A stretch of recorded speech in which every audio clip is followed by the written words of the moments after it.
Hi Amigos, అందరూ ఎలా ఉన్నారు? బాగున్నారని అనుకుంటున్నాను. సో ఇవాల్టి వీడియో వచ్చేసి వెయిట్ లాస్ సిరీస్లో 9th వీడియో. యూజువల్లీ అందరికీ వెయిట్ లాస్ గురించి ఆల్మోస్ట్ ఆల్ అందరికీ అర్థమవుతుందని అనుకుంటున్నాను. సో మీరు ఫాలో అవుతారని కూడా అనుకుంటున్నాను. సో ఇవాళ నేను మజ్జిగ గురించి చెప్పాలనుకుంటున్నాను. మజ్జిగ వెయిట్ లాస్లో ఎలాంటి రోల్ ప్లే చేస్తుంది, మజ్జిగ తాగితే వెయిట్ లాస్ అవుతామా లేదా, అసలు మజ్జిగలో ఎన్ని క్యాలరీస్ ఉంటాయి, మరి మజ్జిగ తాగితే మనకి డేకి ఒక రోజుకి ఎన్ని కావాలో అన్ని క్యాలరీస్ దొరకవు కదా, కానీ వైటమిన్స్, ప్రోటీన్స్, మినరల్స్, ఫ్యాట్స్ లాంటివి అన్నీ దొరుకుతాయా లేదా, ఇలాంటి డౌట్స్ ఉంటాయి. అండ్ కొంతమందికి పాలు, పెరుగు, మజ్జిగ లాంటివి నచ్చవు, కొంతమంది బాడీకి పడవు కూడా. సో అలాంటి వాళ్ళు ఆల్టర్నేట్గా ఏం తీసుకోవాలి అండ్ దానివల్ల కూడా వెయిట్ లాస్ అవుతామా లేదా అనేవన్నీ కూడా ఈ వీడియోలో మనం డిస్కస్ చేయబోతున్నాం అన్నమాట. సో మీరు నా వీడియోస్ చూస్తున్నారు కానీ లైక్ చేయట్లేదు, సబ్స్క్రైబ్ చేసుకోవట్లేదు. ప్లీజ్ నా వీడియోస్ చూడండి, లైక్ చేయండి, షేర్ చేయండి, సబ్స్క్రైబ్ చేయండి. సో దానివల్ల నాకు మోటివేషన్గా ఉంటుంది ఇంకొన్ని వీడియోస్ చేయడానికి. సో లేట్ చేయకుండా వీడియోలోకి కంటిన్యూ. మరి ఏంటి మజ్జిగ స్టోరీ అంటే, మజ్జిగలో మనకి చాలా తక్కువ క్యాలరీస్ ఉంటాయి. సో అందుకని దీన్ని మన వెయిట్ లాస్ జర్నీలో మన వెయిట్ లాస్ మీల్లో యాడ్ చేసుకున్నట్టయితే తక్కువ క్యాలరీస్ వల్ల మనం వెయిట్ లాస్ అవుతాం. రోజుకి ఎన్నిసార్లు తీసుకోవాలి అంటే దీన్ని 2 టైమ్స్ తీసుకోవచ్చు. టైమింగ్స్ ఏంటి అంటే మార్నింగ్, ఆఫ్టర్నూన్ లాగా తీసుకున్నారనుకోండి, అలా 2 సార్లు తీసుకున్నారనుకోండి. విత్ లో క్యాలరీస్ ఉంటున్నాయి కాబట్టి మీ స్టమక్ ఫుల్గా ఉండడానికి, అండ్ లిక్విడ్ ఫామ్లో తీసుకున్నారు కాబట్టి స్టమక్ ఫుల్గా ఉంటుందన్నమాట. సో దీంట్లో ఫైబర్స్ ఎక్కువగా ఉంటాయి, ప్రోటీన్స్ ఉండవు, న్యూట్రియంట్స్ ఉంటాయి, మినరల్స్ ఉంటాయి, వీటితో పాటు వైటమిన్స్ కూడా దొరుకుతాయి, మనకి ఫ్యాట్ కంటెంట్ కూడా దొరుకుతుంది, అండ్ కాల్షియం లెవెల్స్ కూడా ఉంటాయి. సో మన బాడీకి మోస్ట్ ఆఫ్ ది థింగ్స్ ఏవి కావాలో అవన్నీ మనకి మజ్జిగ నుంచి దొరుకుతాయి అన్నమాట. అండ్ క్యాలరీస్ వచ్చేసి మనకి దీంట్లో ఒక 100 ml తీసుకున్నారనుకోండి, దాంట్లో 30 క్యాలరీస్ వరకు ఉంటాయి. సో క్యాలరీస్ తక్కువగా ఉంటుంది, మన క్వాంటిటీ, స్టమక్లోకి వెళ్ళే క్వాంటిటీ కూడా పెరుగుతుంది.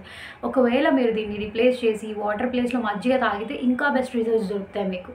So next moving to how it helps in weight loss, and ఇది మన మెటబాలిజంని బూస్టప్ చేయగలుగుతుందా అని చెప్పేసి కూడా డిస్కస్ చేద్దాం.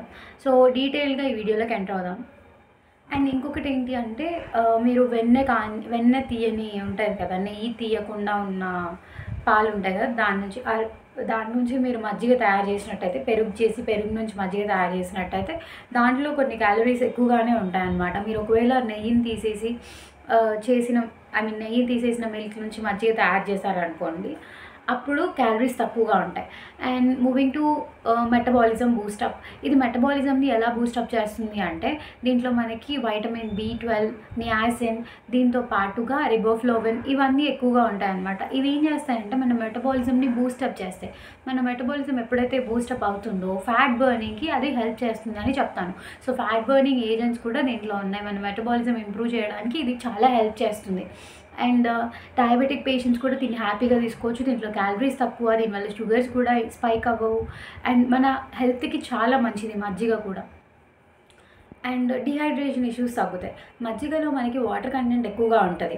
సో వాటర్ కంటెంట్ ఎక్కువగా ఉండడం వల్ల డిహైడ్రేషన్ లాంటి ఇష్యూస్ అనేవి తగ్గిపోతాయి అన్నమాట. మన బాడీ ఎప్పుడు హైడ్రేటెడ్గా ఉంటుంది, మనం చూడడానికి కూడా చాలా నీట్గా లుక్ అనేది చాలా ఇంప్రెసివ్గా ఉంటుంది అన్నమాట. వాటర్ తాగకపోయినా, వాటర్ కంటెంట్ ఉన్న ఫుడ్ తినకపోయినా కూడా మొహం ఎండిపోయినట్టు, వాడిపోయినట్టుగా అనిపిస్తూ ఉంటుంది. సో నిర్జీవమైన మొహం ఉంటుంది. మజ్జిగ తాగితే మీకు అలాంటి ప్రాబ్లమ్స్ ఏమి ఉండవు. మీ ఎనర్జీకి అదొక సోర్స్ అని చెప్తాను నేను. అండ్ కొంతమందికి చెప్పాను కదా, పెరుగు కానీ పాలు కానీ ఆ ఐటమ్స్ తినాలనిపించదు, మజ్జిగ లాంటి ఐటమ్స్ తినాలనిపించదు, వాటికి ఆల్టర్నేట్ కూడా ఉంటుంది. అండ్ కొంతమంది పేషెంట్స్ ఉంటారు, వాళ్ళని లాక్టోజ్ ఇంటాలరెంట్ పేషెంట్స్ అంటారు. సో ఈ లాక్టోజ్ ఇంటాలరెన్స్ ఉన్న వాళ్ళకి ఏమవుతుంది అంటే లాక్టోజ్ తిన్నప్పుడు అది మనకి బ్రేక్ డౌన్ అవుతుంది అనమాట. మనకి షుగర్ గ్లూకోజ్ లాగా కన్వర్ట్ అయ్యి అది మనకి బ్రేక్ డౌన్ అవుతుంది, కానీ వాళ్ళకి అది కన్వర్షన్స్ జరగకుండా ఆ లాక్టోజ్ అనేది వేరే అదర్ కాంపోనెంట్స్గా ఫామ్ అయ్యి బాడీలో డిపాజిషన్స్ లాగా తయారవుతాయి. ఆ బాడీ డిపాజిషన్స్ ఎప్పుడైతే ఉంటాయో మనకి హెల్త్ ఇష్యూస్ స్టార్ట్ అవుతాయి అన్నమాట. సో ఇప్పుడు ఆల్టర్నేట్గా వాళ్ళు ఏం తీసుకోవచ్చు అంటే సోయా మిల్క్ నుంచి చేసిన మజ్జిగ తీసుకోవచ్చు, కొబ్బరి పాలు నుంచి చేసిన మజ్జిగ తీసుకోవచ్చు. సో ఈ రెండిట్లో కూడా మీకు క్యాలరీస్ తక్కువగా ఉంటాయి, న్యూట్రియన్ వాల్యూస్ ఎక్కువగా ఉంటాయి. సో ఇవి రెండు వాళ్ళకి బెస్ట్ ఆల్టర్నేట్ అని నేను చెప్తాను. సో వాటిని ట్రై చేయండి. మీకు మేబీ క్యాలరీస్ కొంచెం ఎక్కువగా ఉండొచ్చు, మజ్జిగతో కంపేర్ చేస్తే వీటిలో క్యాలరీస్ ఎక్కువగా ఉండొచ్చు, కానీ హెల్త్కి మాత్రం చాలా మంచిది. మీకు కావాల్సిన న్యూట్రియన్స్, ఫైబర్స్ అన్నీ దీంట్లో దొరుకుతాయి. ఈ మజ్జిగలో మీకు దొరకందంటూ ఏది లేదు. సో, మజ్జిగలో మీకు ప్రోటీన్స్ దొరుకుతాయి, ఫ్యాట్స్ దొరుకుతాయి, కార్బోహైడ్రేట్స్ దొరుకుతాయి, ఫైబర్స్ దొరుకుతాయి, వైటమిన్స్ దొరుకుతాయి. సో, ఈ వైటమిన్స్ కూడా మన గట్‌లో ఉన్న బ్యాక్టీరియాని ఇంప్రూవ్ చేయడానికి కూడా హెల్ప్ చేస్తాయన్నమాట. వైటమిన్ బి12, నియాసిన్ ఇవి 2 మన మెటబాలిజంని కూడా బూస్టప్ చేస్తాయని చెప్పాను కదా! సో, ఫ్యాట్ బర్న్‌కి కూడా ఇది హెల్ప్ చేస్తుంది. సో, మజ్జిగలో మనకి దొరకందంటూ ఏమీ లేదు. అండ్ దీనివల్ల మనకి కంప్లీట్ ఫుడ్ దొరుకుతుంది. క్యాలరీస్ తక్కువగా ఉంటున్నాయి. మన బాడీని బిల్డప్ చేసుకోవడానికి చాలా హెల్ప్‌ఫుల్ వే అని చెప్పొచ్చు ఈ మజ్జిగ.